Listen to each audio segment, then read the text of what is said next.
ada di film itu juga, gimana foto-foto aku kecil atau video aku nyanyi waktu aku kecil gitu, itu semua ada di sini. Dikontak dari siapa sih kan? Dari Mama, mama. mama aku dulu karena mama adalah penyanyi daerah gitu. Jadi aku tuh dari kecil selalu wajib untuk latihan. Satu hari latihan itu kurang lebih 2 jam. 2 jam latihan cuma dengan tape. Dulu aku suka banget Nicky Astria gitu waktu di awal-awal ini ya, Anggun. Jadi aku harus mencapai nada-nada yang mereka nyanyikan. Itu ketika aku SD. Jadi memang dari kecil udah gamblang. Aku bangun tidur jam 5, sholat, kemudian harus olahraga. Olah badan, ya alhamdulillah sampai sekarang jadinya sehat. Dan juga olahraga nafas. Jadi selama 15 menit itu khusus hanya setengah jam, bahkan khusus untuk olahraga nafas. Tarik nafas, tahan nafas, ngeluarin nafas.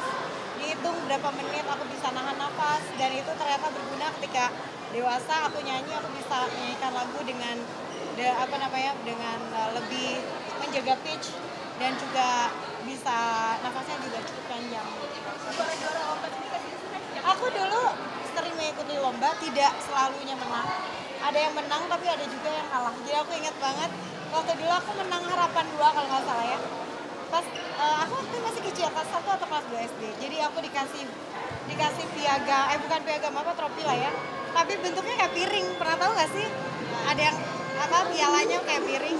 Nah itu aku bawa, terus aku bilang aku dikasih piring ini. Jadi makannya nanti aku di atas piala ini. Ini terjadi dari kecil, gak selalu punya menang bahkan. Tapi emang senang aja. Jadi gimana tuh udah 25 tahun sekarang berkarir? Bukan duka yang paling keinget apa sih yang belum berkarir? Itu dia tuh, itu yang aku ceritakan di dalam All Access. Ada saatnya aku bahagia pastinya, ada saatnya aku berhasil, tapi tidak sedikit juga yang aku memang tidak berhasil. Kayak aku keluarin album anak-anak gagal, terus di awal-awal karir juga tidak selalu berhasil. Nanti semuanya akan diceritakan lewat All Access. kenapa ini buat film dokumenter mau gitu? Iya. Kalau kata Prilly, biar ada banyak orang yang bisa mengambil manfaat dari apa yang aku lakukan gitu.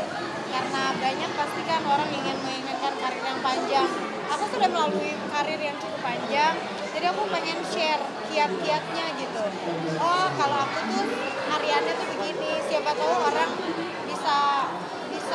bisa mengikuti gitu dan memiliki karir yang panjang juga. Kita pertama kali ke Jakarta sendiri dan sampai akhirnya meledak sendiri. Siapa sih perjuangannya sendiri? Wow. Pertama kali dapat siapa? Wah, itu cerita dari filmnya, enggak? Makanya nanti di film ini aku cerita bagaimana aku pertama kali datang ke Jakarta dan bagaimana aku mengeluarkan album itu dan album Tegar. Siapa aja yang membantu aku sehingga aku bisa berdiri tegar sampai saat ini. Tapi memaknai karir selama 25 tahun gimana sih tuh? Bersyukur, pastinya bersyukur karena nggak terasa ya, jujur nggak kerasa gitu, udah 25 tahun, masa sih gitu kadang-kadang gitu. Tapi ya bersyukur karena aku juga dikelilingi sama orang-orang yang emang sayang dan mendukung aku banget. Kalau rasanya gimana teh? Kan banyak nih penyanyi baru, terus Benar. misalnya agar bisa tetap eksis nih di sampai sekarang gimana sih tuh? Wah, itulah jawabannya nanti ada di film ini lah, pokoknya harus nonton makanya. Ya, kan pasti butuh izin juga ya dari Mas Yoyo untuk bikin Benar, film pastinya. ini. Mungkin waktu itu pendekatannya seperti apa nih, mengingat Mas Yoyo narasumber terakhir yang diwawancarai kata Iya. Kainara gimana? Tadinya awalnya aku nggak ada cerita tentang Mas Yoyo gitu, cuma ketika disambung-sambung, itulah kalau dokumenter kan nggak ada skrip, jadi kayak disambung, kita perlu penjelasan juga dari Bapak Yoyo gitu tentang saat itu. Jadi aku ngomong sama Mas Yoyo, mau nggak Bapak, aku bilang diwawancara untuk film aku, Rizky udah, aku udah, kata Bapak Yoyo, oke, aku mau. Nggak ada penolakan ataupun apa, yang paling penting adalah kita sampai saat ini kan emang keluarga. Tapi kan 10 tahun teh, sebenarnya kita akhirnya baru mengetahui. Iya ya. Ada berapa kayak gitu kan? Ini berat nggak ya? Berat lah pasti, berat karena ini membuka cerita pribadi gitu. Sementara ini kan aku selalunya kayak untuk nyanyi aja mau aku cerita, tapi kalau untuk pribadi kan aku jarang banget. Jadi ini mungkin ya udah saatnya aja sih. Aku nggak bilang apa-apa. Aku cuma bilang, nanti ada yang mau interview, kakak boleh ngomong apa aja. Bebas, kakak mau menceritakan kakak marah, kakak senang, kakak sedih, bebas. Dan kali ini pertama kali kita expose kisah pribadi dan sendiri gitu ya. Mungkin ada kendala nggak sih saat menjalani proses ini? Pasti. Kendalanya apa ya? Sebetulnya kalau untuk approach teman-teman gitu untuk mau cerita tentang aku, kayaknya nggak ada kendala, alhamdulillah. Semua orang kayak, ya udah gue mau gitu. Karena aku punya teman-teman yang memang baik banget, kita saling support satu sama lain.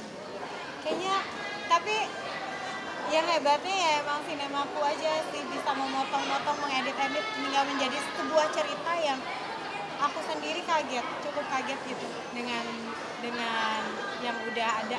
Yang udah Kak Diki sendiri sebagai single mom dan mungkin bakatnya luar biasa kayak apalagi dia kemarin keluar komik nih teh. Sebenarnya harunya sendiri kemarin Diki udah punya bakat luar biasa teh. Pastilah terharu ya, alhamdulillah. Aku sebagai orang tua cuman bisa mensupport apa yang bisa orang tua support gitu, mengembangkan bakatnya sendiri, terus mencari coach sendiri gitu dan disupport sama keluarga. Dari SMP sih dia suka. Dulu aku inget banget, Ariel tuh kan kalau misalnya kita lagi ada di meja juri, di pas penjurian, dia seneng gambar. Dia gambar di iPad. Aku inget banget di inilah pokoknya di tablet gitu ya. Jadi aku bilang, anak aku suka banget gambar, beliin ginian aja gitu. Jadi habis itu aku beliin gitu. Dan dari semenjak itu dia selalu gambar di situ sehingga gambarnya tuh disimpan bukan cuma di kertas. Jadi gambar-gambarnya itulah yang aku bikin. Alhamdulillah meskipun aku nggak bisa gambar. Ada kendala apa aja sih bagi single mom yang berkarya dan sibuk itu ada perhatian nggak sih dalam Iya. Seorang wanita itu memang dituntut untuk bisa membagi waktu mungkin ya.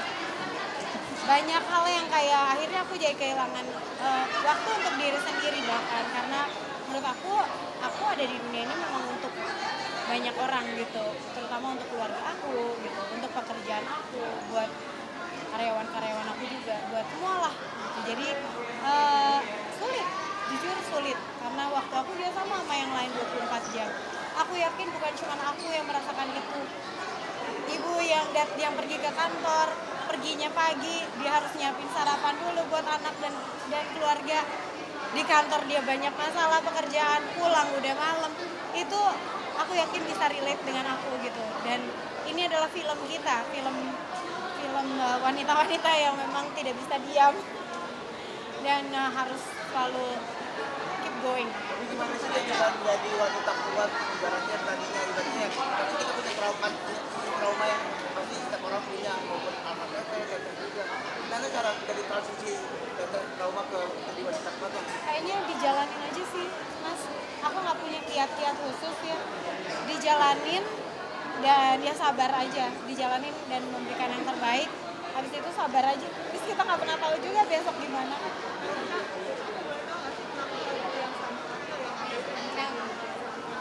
Karena itu lagu pertama aku juga, lagu Nada-Nada Cinta.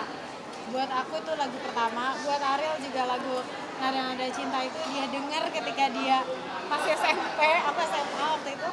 Terus memang pilihan aku sama Ariel pengen ya kita kita bikin lagi lagu apa ya, Nada-Nada Cinta aja.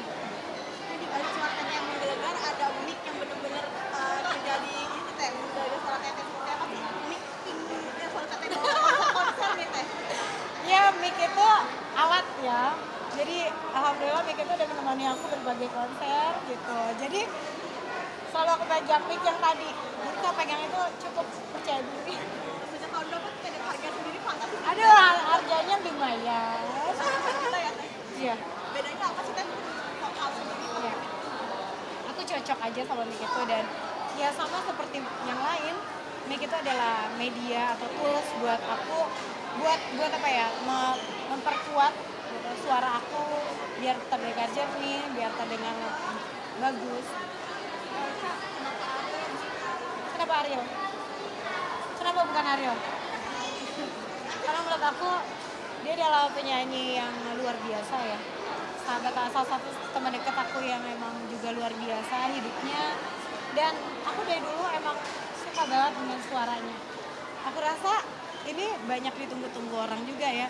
Ariel nyanyi solo dan kali ini duet sama aku. Untuk pertama kalinya di karir solonya dia adalah duet sama aku. Jadi buat aku ini adalah sebuah kehormatan juga untuk duet dengan seorang penyanyi pria, salah satu penyanyi pria dengan suara paling khas di Indonesia. Tapi tetap menjaga suara gimana sih Teh? Ibaratnya sampai sekarang tuh masih, oh kita kenal suara Rosa Kayak yang gitu ini aja gitu. Ah, minum air putih aja sih bener. Menjaga suaranya mungkin latihan, terus nggak diekspos terlalu berat. Kalau emang udah capek istirahat, dijaga aja. Nggak ada yang khusus sih. Ambisi sebagai penyanyi apa lagi nih? Setelah ini Malah Spikey, Jangan dulu deh, ini aja dulu. Ya doain aja mudah-mudahan film All Access ini juga bisa benar-benar mengakses semua orang, pencinta musik, pencinta film, karena ini film dokumenter. Mungkin kita bisa menikmati film dokumenter di bioskop, sebuah cerita hidup seseorang penyanyi Indonesia, dan mudah-mudahan bisa memberikan banyak manfaat buat yang nonton. Itu aja sih. shout out tanggal 1. Oke. Buat teman-teman semua, film All Access ini menceritakan tentang kehidupan aku di atas panggung dan di balik layar. Drama-drama kehidupan aku juga ada di sini aku ceritakan. Semoga banyak manfaatnya dan sampai ketemu dengan aku di bioskop kesayangan kamu mulai dari tanggal 1 Agustus 2024. Please datang, ajak rame-rame teman-teman yang punya reunian lagu aku. Ini saatnya nyanyi-nyanyi di bioskop, nangis-nangis bareng-bareng dan menikmati sinema yang indah dari Cinema Picture. satu orang bawa 5 ya Teh? Satu orang minimal 5. Thank you semuanya. Nanti foto sama Mike pas gala premier aja ya Teh.